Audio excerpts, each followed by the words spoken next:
ETF index mutual funds నేర్చుకుని stock మార్కెట్లో రాణించాలనుకుంటున్నారా? వెంటనే ఈ నెంబర్కి కాల్ చేయండి.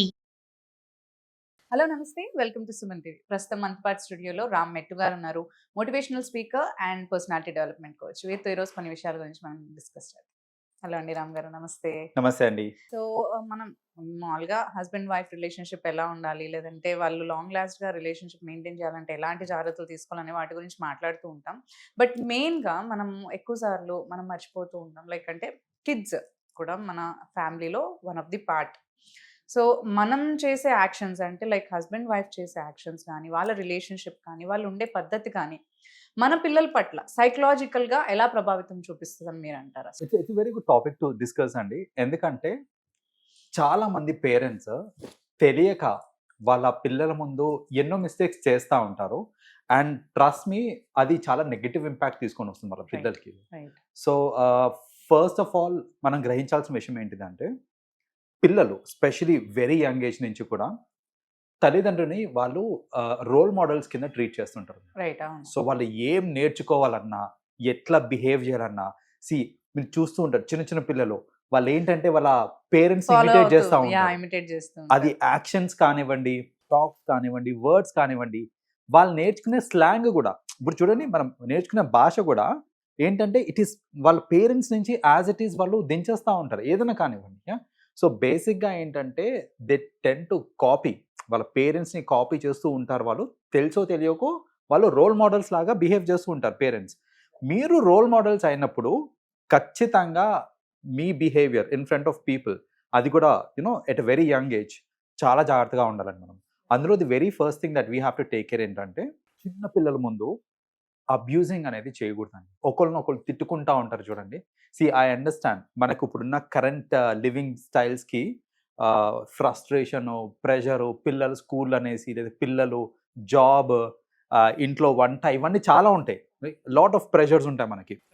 ఇన్ని ప్రెషర్స్ మధ్యలో నాకు కోపం రాకుండా ఉండాలి, నేను ఏమన్నా శుద్ధపూసనా అంటే ఐ నో అవ్వదు. కానీ బయట ఎలా ఉన్నా ఇంట్లో అయితే ఇవి హ్యావ్ టు ఎక్కడో ఒక చోట మనం ఫ్రస్ట్రేటెడ్ ఫీల్ అవుతాం, మన అదనేది మాట్లాడేస్తూ ఉంటాం. సో అట్లా ఆ ఫ్రస్ట్రేషన్ లో మనం కొన్ని బూతులు మాట్లాడటము, లేకపోతే అబ్యూజివ్ వర్డ్స్ యూజ్ చేస్తుంటాం చూడండి. ట్రస్ట్ మీ, అలాంటి వర్డ్సే చిన్న పిల్లల నోట్లో విన్నప్పుడు అర్థమవుతుంది మనకి. ఎక్కడ నేర్చుకున్నారా వీడు అనేసి ఒక్క క్వశ్చనింగ్ చేసుకున్నారు అనుకోండి, వాడికి మన ఫ్రెండ్స్ బయటకు పోయి చిన్న చిన్న పిల్లలు 2 years 3 years ఓల్డ్ అప్పుడప్పుడే మాటలు నేర్చుకుంటారు, మాటలతో పాటు బూతులు నేర్చుకుంటున్నారు. ఎలా? ఇట్ ఈస్ బికాస్ పేరెంట్స్ వస్తుంది మనకి. సో అన్నిటికంటే ఇంపార్టెంట్ అండి, మనం వాడే భాష ఏదైతే ఉందో అది చాలా కంట్రోల్డ్ మేనర్లో ఉండాలి. వాళ్ళ ముందు ఇంకొకరిని తిట్టుకోవడమో, లేదా ఒకరినొకరిని తిట్టుకోవడం లాంటిది ఎంత తగ్గిస్తే అంత మంచిది. That's a very first thing. Second thing that we have to take care of ఏంటిది అని అంటే, mutual respect to each other. Parents ఏంటంటే వాళ్ళు ఒకరికొకరు మ్యూచువల్గా రెస్పెక్ట్ చేసుకోవడం చాలా ఇంపార్టెంట్. జనరల్గా ఏమవుతుంది అని అంటే, పిల్లల ముందే గొడవాడేసుకుంటూ ఉంటారు. గొడవ పడేటప్పుడు ఒకరినొకరు మాటలు అనుకోవడము, డిస్రెస్పెక్ట్ చేసుకోవడము, నువ్వేంటి నాకు చెప్పేది, నువ్వెంత, నీ బతికెంత, ఇలాంటి మాటలు మాట్లాడుతూ ఉంటారు చూడండి. స్పెషల్లీ ఇది ఏంటంటే మెన్ టు విమెన్ వస్తూ ఉంటుంది, నువ్వేంది నాకు చెప్పేది అనే ఈ నోషన్ ఏదైతే ఉందో, ఇవి తగ్గడం చాలా ఇంపార్టెంట్ అండి. అదర్వైజ్ దే థింక్ అంటే లైఫ్ పార్ట్నర్ అంటే ఇలాగే ట్రీట్ చేయాలేమో అనే మోడ్లో వెళ్ళిపోతారేమో, రైట్? మీరు లైఫ్ పార్ట్నర్ దాకా వెళ్తున్నారు, అదొకటి. లైఫ్ పార్ట్నర్ పక్కన పెట్టేస్తే ఈమెను ఇట్లనే ట్రీట్ చేయాలేమో అనేసి వచ్చేస్తుంది. నా తల్లి, I don't have to respect. ఇప్పుడు మా డాడీ అంటున్నాడు, అరే నీకు అంత సీన్ లేదు, నీకేంది నేను చెప్పేది, లేకపోతే మూసుకొని ఉండు, ఇట్లాంటి మాటలు మాట్లాడినప్పుడు ఏంటంటే ఇవే మాటలు they will understand that okay, she has got no value అనేసి. సిమిలర్లీ ఒక్కొక్కసారి ఏమవుతుందంటే, వైఫ్ కూడా హస్బెండ్ ఇలా మాటలు అనేస్తూ ఉంటారు, నువ్వు చాతగానోనివి, నువ్వు దేనికి పనికిరావు, ఇట్లాంటి అన్ని మాటలు. అంటే బేసిక్గా పిల్లల ముందు మాట్లాడినప్పుడు ఏమవుతుంది అని అంటే, వాళ్ళకి నోషన్ పడిపోతుంది, ఓకే మా డాడీ చాతగానోడు, ఆయన డబ్బులు సంపాదించలేడు, లేకపోతే his unfit for many things అనేసి, ఇట్లాంటి నోషన్ అనేది వాళ్ళ పిల్లలకి క్రియేట్ అయిపోతూ ఉంటుంది. అలా కాకుండా మీ ఇద్దరికి ఎంతనైనా గొడవను ఉండండి, అది within the 4 walls you have to make sure that it is taken care of. అంతేకాని పిల్లల ముందు అరుచుకుంటాను, ఒకరినొకరు డిస్రెస్పెక్ట్ చేసుకుంటానంటే, ట్రస్ట్ మీ, ఒక మేజర్ థింగ్ ఏమవుతుందంటే వీళ్ళు కూడా దే విల్ స్టార్ట్ డిస్రెస్పెక్టింగ్. రేపు పొద్దున వాళ్ళ పేరెంట్స్ని వీళ్ళు ఖచ్చితంగా రెస్పెక్ట్ చేయరు. మీరు మీ క్యారెక్టర్ పోగొట్టుకోవడం కాకుండా పిల్లల్ని కూడా అలా మీరు నేర్పిస్తున్నట్టే అవుతుంది అసలు. Absolutely yeah. అంటే వాళ్ళ ఫస్ట్ ఆఫ్ ఆల్ వాళ్ళ క్యారెక్టర్ ఫామ్ చేస్తారు. క్యారెక్టర్ అనేది ఇది పోతుంది అక్కడ వాళ్ళకి. So that is another thing which happens. And అలా చేయటం వల్ల ఇంకోటి ఏమవుతుంది అని అంటే, పిల్లలకి అర్థమవుతుంది దాట్ వీళ్ళిద్దరూ they are not a team అనేసి. జనరల్గా పేరెంట్స్ అన్నప్పుడు ఏంటంటే ఒక టీం లాగా ఉండాలి. ఒక టీం లాగా ఉండి అప్బ్రింగింగ్ అనేది చేసుకోవాలి పిల్లల్ని. సో అసలు మదర్ అండ్ ఫాదర్ ఒక టీమ్ అనే నోషన్ మనసులో ఉందనుకోండి, వాళ్ళ బిహేవియర్, మీరు చెప్పేది వాళ్ళు వినడం, ఇదంతా ఒకలాగా ఉంటుంది. మా మదర్ అండ్ ఫాదర్ ఒక టీం కాదు, వాళ్ళిద్దరూ వేరు, వాళ్ళ ఆపోజిట్ మైండ్ సెట్స్ ఉన్నాయి అనే విషయం వీళ్ళు గ్రహించారనుకోండి, divide and rule method start చేస్తారనమాట వీళ్ళు.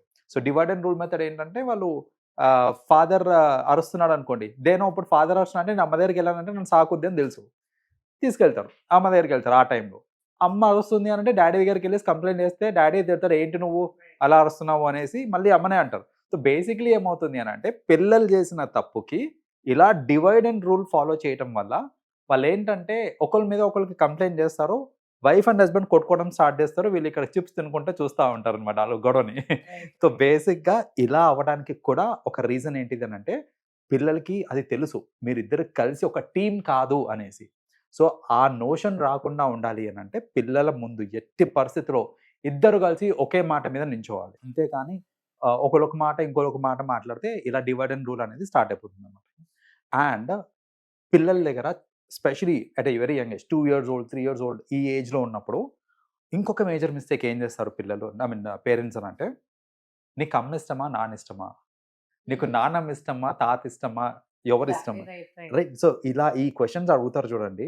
క్వశ్చన్ అడిగి వాడు నాకు నాన్న ఇష్టం అనగానే మురిసిపోయి, లేకపోతే అమ్మ ఇష్టం అనగా మురిసిపోయి మళ్ళీ అందరి ముందు చెప్పిస్తారు. ఇప్పుడు అమ్మ ఇష్టం అనగానే అమ్మ ఏం చేస్తుంది, గ్రాండ్ పేరెంట్స్ ముందుకు తీసుకెళ్ళి సేమ్ క్వశ్చన్ అడుగుతుంది, నీకు ఎవరు ఇష్టమో అనేసి. నాకు అమ్మ ఇష్టమో, మురిసిపోవడం. బేసిక్గా ఇక్కడ ఏం చేస్తున్నారు మీరు అని అంటే, చిన్న పిల్లలకి ఎవరన్నా సరే ఈక్వల్లీ ఇష్టం అనేది ఉంటుంది రైట్ ఫ్రమ్ ద బిగినింగ్. మీరు క్రియేట్ చేస్తున్నారు ఇది, నీకు అమ్మ ఇష్టమా నాన్న ఇష్టమా అనేసి. అంటే ఫస్ట్ నాన్న అన్నాడు అనుకోండి, నీకు అమ్మ అంటే ఇష్టం లేదా అంటే ఇష్టం అంటే, ఎవరు ఇష్టం అంటే అంటే slowly you are moulding it. So అలా ఏంటంటే మీరు ప్రెషరైజ్ చేస్తున్నారు మీ కిడ్స్ని. లైక్ నీ వ్యూస్ ఎట్లా ఉండాలి, నీ థాట్స్ ఎట్లా ఉండాలి, ఇద్దరు సమానం కాదు అని మీరే చెప్తున్నారు అక్కడ, రైట్? ఇప్పుడు అమ్మ ఇష్టమా నాన్న ఇష్టం అంటే ఇద్దరు సమానం కాదా అనే క్వశ్చన్ అంటే అనేది మీరే ఎంప్లాయ్ చేస్తున్నట్టు కదా ఇక్కడ. సో ఇలాంటి క్వశ్చన్స్ కూడా మనము పిల్లల ముందు అడగకూడదు. And last and most important, especially ఈ టీనేజ్కి వచ్చిన పిల్లల ముందు పేరెంట్స్ తీసుకోవాల్సిన జాగ్రత్త ఏంటంటే, ఇట్స్ అబౌట్ దర్ ఇంటిమెసీ. జనరల్గా ఏంటంటే, ఎస్ వైఫ్ అండ్ హస్బెండ్ అనగానే వాళ్ళ మధ్యలో ఎంతో కొంత ఇంటిమెసీ, ఆ రిలేషన్షిప్ అనేది ఉంటుంది. It is natural and normal to be like a couple. కానీ వాళ్ళు కొంచెం అల్ట్రా కాషియస్ అవ్వాలి, స్పెషలీ ఆ గ్రోయింగ్ టీన్స్ దగ్గర. ఎందుకు అని అంటే, వాళ్ళకి హార్మోనల్ చేంజెస్ అయ్యే టైం అది. ఆ హార్మోనల్ చేంజెస్ ఇంబ్యాలెన్సెస్ అవి అయ్యే టైంలో పేరెంట్స్ కిడ్స్ ముందరనే కొంచెం ఇంటిమేట్గా బిహేవ్ చేస్తున్నారు అనుకోండి, వాళ్ళు అది సరిగ్గా తీసుకోలేరు అనమాట. సో వాళ్ళకి ఫస్ట్లీ అదొక కైండ్ ఆఫ్ ఎంబారస్మెంట్ అవ్వచ్చు, లేదా you are setting wrong examples that it is okay to do that అన్నట్టు, లేకపోతే whatever it is. So అలా రాంగ్ ఎగ్జాంపుల్స్ సెట్ చేయడము, వాళ్ళని అన్కంఫర్టబుల్ ఫీల్ చేయడం అనేది కరెక్ట్ కాదు. పిల్లలు ఎలా ఉండాలి అని అంటే, they should be very approachable అనమాట. సో మరి ఏంటి, చేతులు కూడా పట్టుకోవద్దా పిల్లల ముందు, అసలు ఇంకా కపుల్ లాగానే ఉండద్దా అనే క్వశ్చనింగ్ వస్తుందండి నేను ఈ మాట చెప్పినప్పుడు. మీరు ఆలోచించాల్సింది ఒకటే, మీరు యాజ్ అ కపుల్ చేసే ఒక యాక్ట్ ఏదైతే ఉందో అది వల్గర్ అనే కేటగిరీ కిందకి వస్తుందా రాదా అనేది ఒక్కసారి మీరు క్రాస్ చెక్ చేసుకోండి. ఇప్పుడు నేను నా వైఫ్ హ్యాండ్ని ఇట్లా చెయ్యి ఇలా పట్టుకున్నాను, ఇన్ సోషల్ ఈవెంట్ ఫోటో దిగుతూ నేను చెయ్యి ఇలా పట్టుకున్నాను, ఇది వల్గరా అంటే ఇది వల్గర్ కాదు. I can do it. And while crossing the road maybe, or else if you are like protecting her and చెయ్యి వేసి తీసుకొని వెళ్తున్నారు, అదేం that's not a vulgar thing. vulgar. So when you are doing romantic like romancing way లో మీరు చేస్తే that will go into the vulgar, right? that is what. అది ఇప్పుడు ఏంటంటే, మీరు మిమ్మల్ని క్రాస్ క్వశ్చన్ చేసుకోవాల్సిన విషయం ఇదే. ఏంటంటే మరి కపుల్స్ కదా, మరీ అసలు తెలియని లెక్క ఉండాలంటే అట్లా కాదు.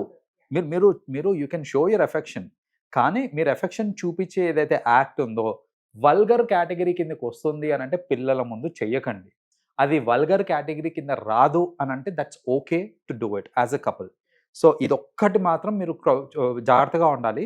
బికాజ్ అది వల్గర్ కేటగిరీ కిందకి వస్తుంది, but you're doing it in front of your kids అని అంటే ఖచ్చితంగా వాళ్ళకి అది ఒక ఇమోషనల్ సైకలాజికల్ ఇంపాక్ట్ అనేది పడుతుంది అనమాట.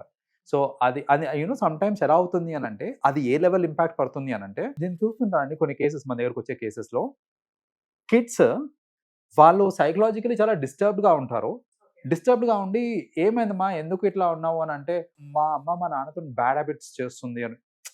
They don't even they think it's they know it is bad because మనం నేర్పించాం అది కరెక్ట్ కాదు నాన్న, గుడ్ టచ్ ఏంటి బ్యాడ్ టచ్ ఏంటి ఇవన్నీ తెలుసు వాళ్ళకి, నేర్పించాం మనం. వాళ్ళకి మనమే నేర్పించి ఇప్పుడు వాళ్ళ ముందనే అలా టచ్ చేయించుకున్నప్పుడు ఆబ్వియస్లీ వాళ్ళు డిస్టర్బ్ అయిపోయి వాళ్ళకి ఒక ఇంప్రెషన్ పోతుంది. చూడండి, మా అమ్మ ఇట్లా good touch bad touch I mean మా ఫాదర్ తోటి ఇట్లా బ్యాడ్ టచ్ చేయించుకుంటుంది అనేసి అన్నప్పుడు see the kind of impact ఆమె దాని వల్ల షీఈస్ డిస్టర్బ్డ్. అరే మా అమ్మ చాలా మంచిది అనుకున్నాను కానీ కాదే అనేసి ఒక రాంగ్ నోషన్ వెళ్ళిపోతుంది. చూడండి, మనకు తెలుసు సేమ్ థింగ్ ఫాదర్ మీద కూడా అవుతుంది. సేమ్ థింగ్ అవుతుంది. సి యాజ్ అడల్ట్స్ మనకు తెలుసు that Right. Okay wife and husband అన్నప్పుడు అయినా ఓకే అనేసి. Yeah. కిడ్స్ కి తెలియని ఏజ్ లో ఇవి కూడా తప్పులాగా చూసి టోటల్ గా ఒక నెగటివ్ ఇంప్రెషనే క్రియేట్ అయ్యే Create. ఛాన్సెస్ ఉంటాయి అన్నమాట. సో అది అవ్వకుండా చూసుకుంటే ఐ మీన్ ఇలాంటి ఫిజికల్ యాక్ట్స్ ఏవైతే ఉంటాయో విచ్ ఆర్ ఎంబారసింగ్ ఆర్ కొంచెం వల్గర్ ఏవైతే ఉంటాయో అవి పిల్లల ముందు చేయకుండా ఉంటే ట్రస్ట్ మీ వాళ్ళు చాలా హెల్దీ ఎన్వైరన్మెంట్ లో పెరుగుతారు and they become the best of citizen. Thank you so much for sharing your views. Thank you so much. Welcome అండి.